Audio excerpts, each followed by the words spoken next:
Hello, hello. Hello, Hugh Frank, my friend. I'm here to record with you again on the Sound and Fury. Anyway, Yeah. welcome to the Sound and Fury show. My name is Eric Wilford Watson. And I'm Hugh Frank, and I'm going to fight him off. A 7-nation army couldn't hold me back. Today we're going to talk about an Isaac Asimov thing because for whatever reason, our Isaac Asimov Foundation reviews are our best watched videos. Which were awesome. We did not plan on having them be our best watched videos, but thank you very much for watching our Foundation reviews. So we're going to talk about the iRobot movie, which is one of the only other Asimov properties that were adapted. Yes, and I have 2 iRobots in my house. Yeah, I've always wondered about the copyright of that. Can you name your vacuum cleaner after an intellectual property? Like, can you have... I don't know, because mine's named Rosie after the... I mean, could Ford release the Millennium Falcon? I mean, it's an intellectual property name, iRobot, and you actually have a robot called iRobot. Right. But there's an actual spaceship. I don't think the iRobot books are in the public domain. So how can I don't know? Interesting. Maybe because it's a small I and not a capital I. I don't know. Yeah, they didn't capital or maybe I it's on that one. Oh. Anyway, the eyes have it, folks. So, iRobot is a movie starring Will Smith, and I think it's a slap in the face to the Isaac Asimov legacy. Oh, that comment rocked. Dated joke. Anyway. Yeah. Mm-hmm. No, actually, I thought the movie was pretty good.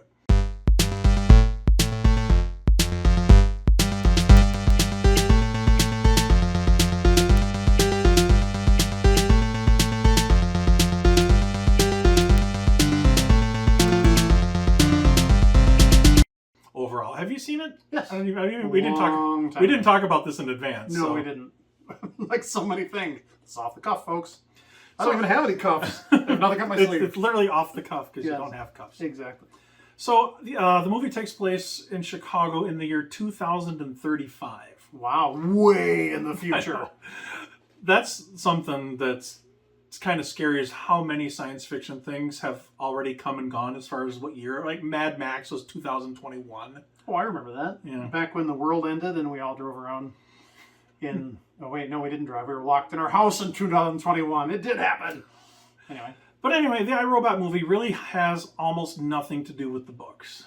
Very little, except for a few concepts. Yeah, it shares a title. It shares a few concepts. There are robots. There are. The iRobot book is actually a series of short stories, novellas. I don't know. They publish it as a novel, but it's really just a bunch of interconnected stories written over several years. It's a shared universe, so to speak. The only version of the book I have actually has the Will Smith on it, which is kind of, I mean, it's understandable marketing. You have a major Hollywood movie, you're going to want the book tie-in. Yeah. But the Will Smith character is not in the book. So this is lying to you. You are not going to read about this person if you would have bought this book at the time.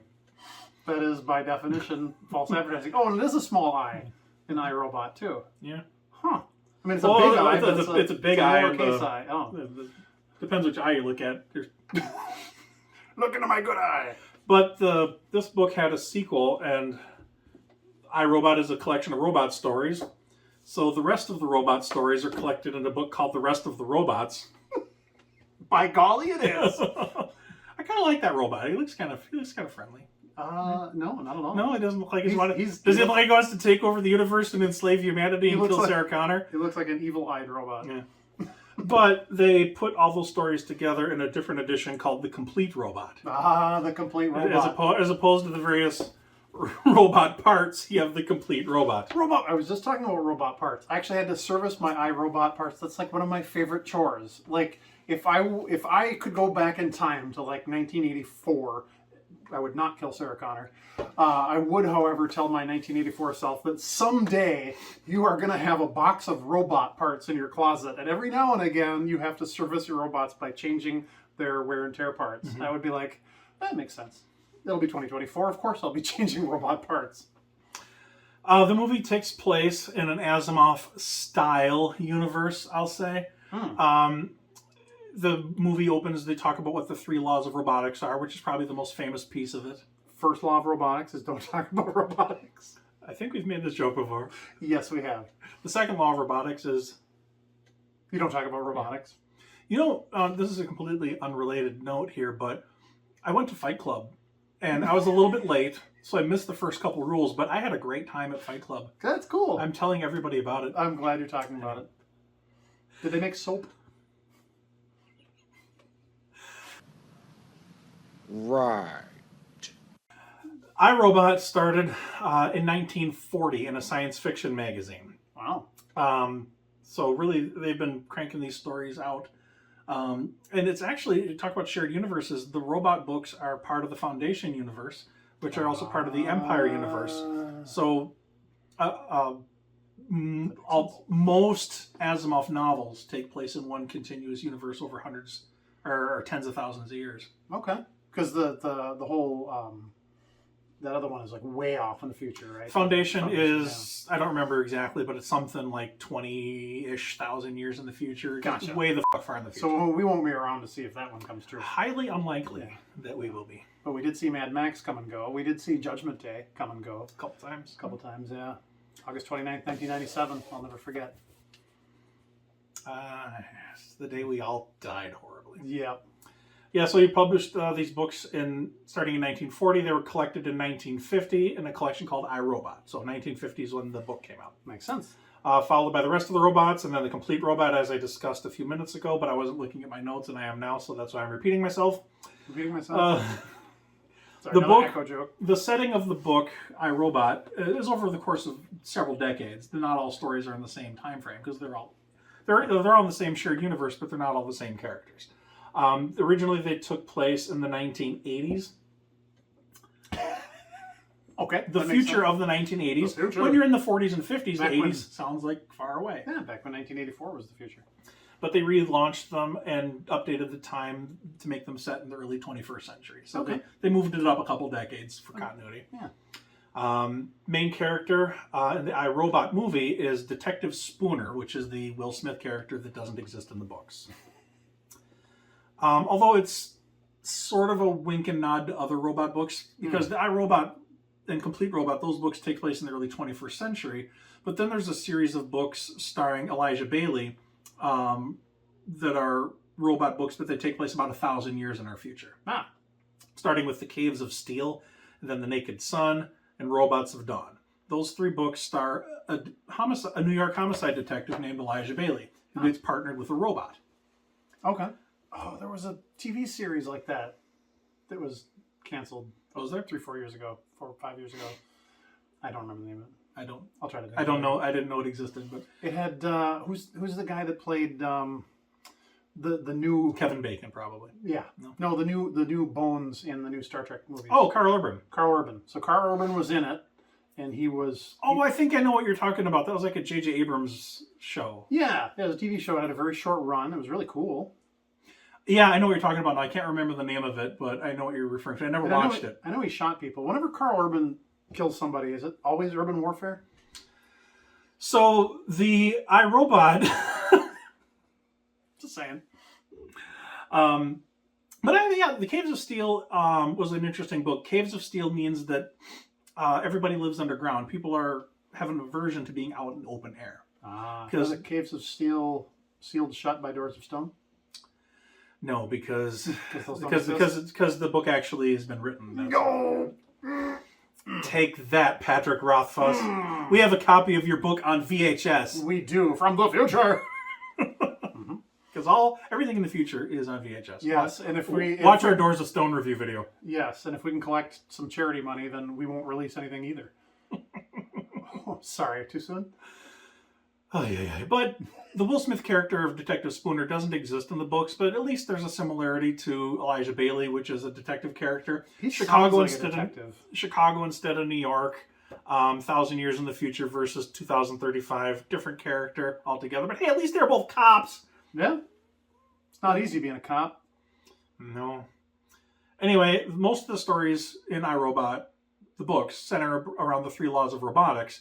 And being Isaac Asimov is a smart guy, he tries to come up with paradoxes and contradictions and conflicts between the laws and how do they get resolved without the robot's brain frying. Which is what happened to HAL 9000. Yeah. Or, like Captain Kirk out-logicking a computer till it self-destructs, that sort of thing.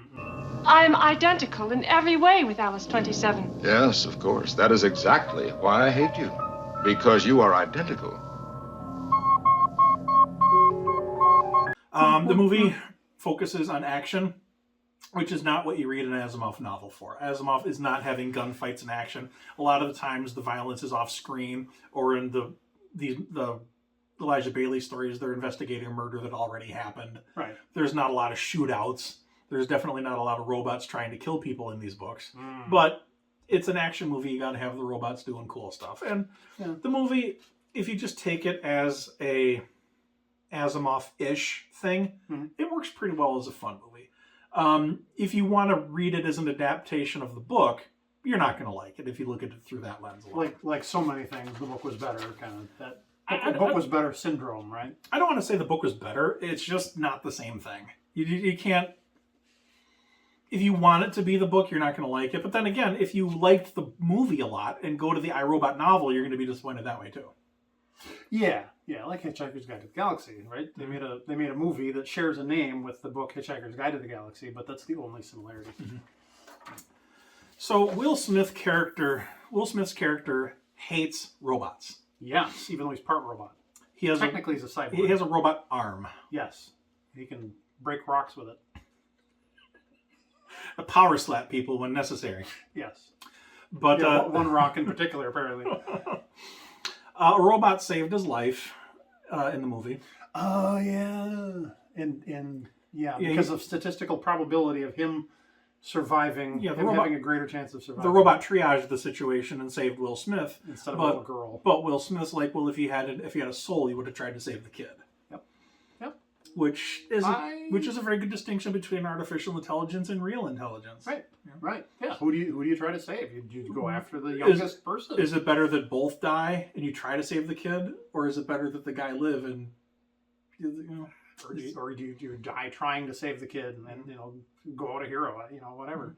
It's not about So a couple things that are interesting about the movie is they show AI taking over jobs. Steve Jobs? Yes. Okay. No, they have a robot FedEx delivery guy. Ah, yes.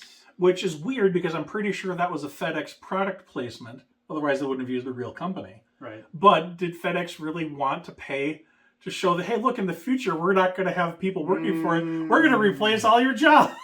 Right. They actually put that, they paid money to show a negative portrayal of themselves. Wasn't that really what the whole SAG-AFTRA writers' strike, wasn't a big chunk of that about the AI replacing I don't know jobs? what the terms of the resolution or the finalized contract. Yeah. But I do know that was a provision that something about that. Yeah, I don't remember the details. I don't know enough about it to anyway, leave a comment if you know more about the story you want to tell us. But yeah, I know there was at least part of the reason they were protesting is because AI is replacing writers in Hollywood. Mm-hmm. Maybe. Well, and they're doing a bad job, let me tell you. Anyway. So the movie centers around a character, the side characters, I guess. The movie centers around Will Smith. But James Cromwell plays a character that actually is mentioned in the books. It's is that from Cochrane? Same actor, yeah. Yeah. He commits suicide. And Will Smith comes to investigate the suicide because James Cromwell's character... What was his name in the book? I forget. Oliver Cromwell?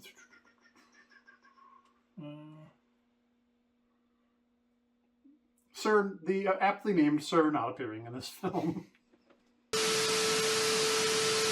But at any event, his character commits suicide, but he knows that Will Smith hates robots, so Will Smith is the only one he wants to investigate his murder because he thinks that an AI that he created is getting too powerful, but the AI is controlling everything. So the only way he can get an outside investigation to come in and somebody who would actually look at the AI as a potential suspect is this Will Smith character. So he's it's a cliche because it happens so often, but he's the only one who can solve the problem. Yeah. And of course, the AI sends a bunch of robots to kill him because they don't want him to find out what's going on. There's a cool sequence where he's in a building and then a demolition robot switches from AM to PM and then tries to destroy the building with him in it. These weird semi-trucks come up and try to run him off the road, and in every instance, there's no evidence. That was Maximum Overdrive. Yeah. Oh. In every instance, there's no evidence that it actually happened. They think Will Smith is crazy. Another character is Susan Calvin, who is also in the books. She's like smart scientist lady who knows all about the robots. The main suspect in the murder of James Cromwell, was he pushed out the window? Was it a suicide? The evidence points towards a robot having pushed him out the window. But of course, a robot can't kill a person. That conflicts with the 3 laws. Right. The main villain is a robot named, or suspect is a character named Sonny, who is voiced by Alan Tudyk. Yes.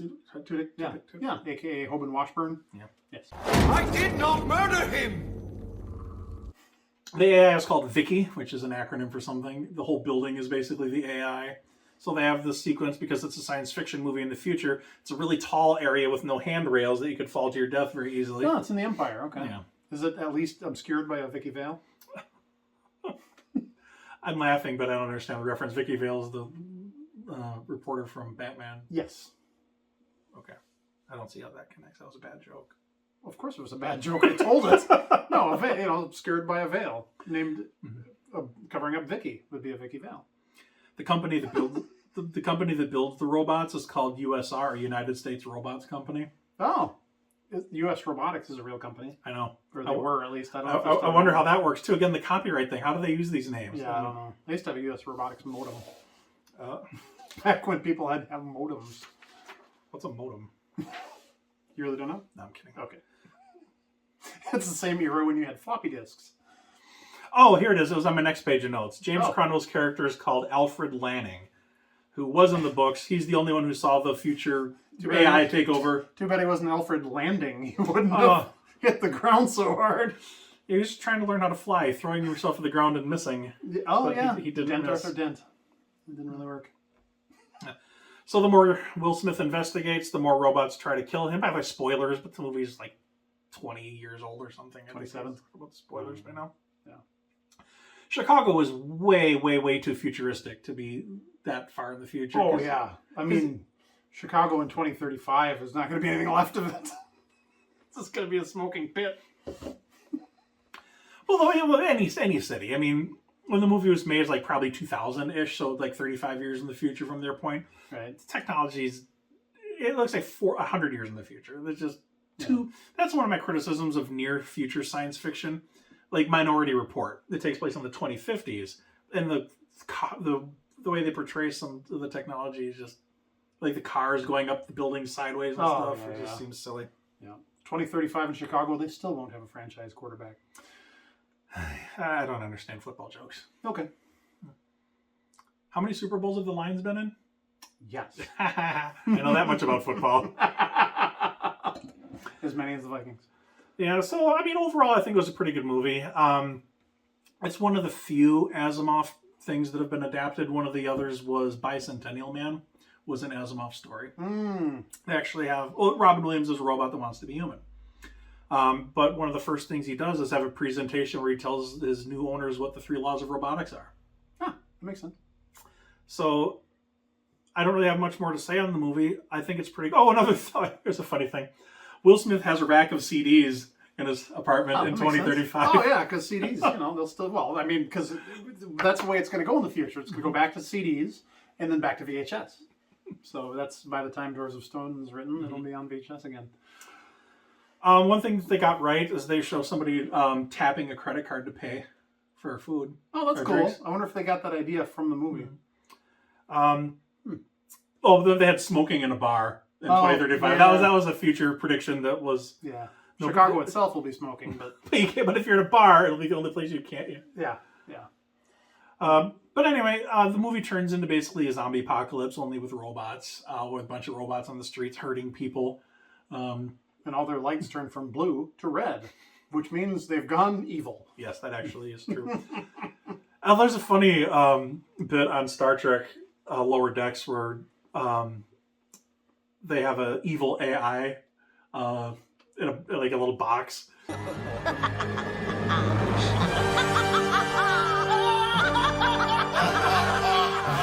And he turns his light to blue in rehabilitation to trick people into thinking he's become a good robot. Yes. Because if it was an intelligent artificial intelligence, it wouldn't change color to let you know it was evil. They had a grocery store. Well, they still have the grocery store, but I haven't seen the robot there in a while. They had a robot roaming up and down the aisles scanning groceries and whatnot. It had a green light. My son saw the robot and he thought it was the coolest thing. And I did too. It's like, I'm in the future. There's grocery store robots. Right. But at some point, the light turned red. It's gone evil! My son was like, did the robot just turn bad, Daddy? So even my... Well, the light would... Yeah. I don't know why it turned red. Maybe it was done and it was going back to its little alcove to recharge or something. I don't know. But the light turned red and... That's not good. That's not good. Yeah, we were bowling. My family and I were bowling. Oh yeah, they have weeks ago, they have the serving robot. pizza delivery robot. Yeah. So we ordered a pizza just so it could be delivered by robot. Because that's pretty cool. Anyway, that's all I've got for today. This is where the show ends. But hey, if you like the show, please, I don't know, watch our other stuff or something. I don't know. And please remember the 3 rules of robotics. Yes. Never get them wet. Avoid direct sunshine, and never feed your robot after midnight. Your floor is now clean. Your floor is now clean. Exactly. Your floor is now clean. Your floor is now clean. Your floor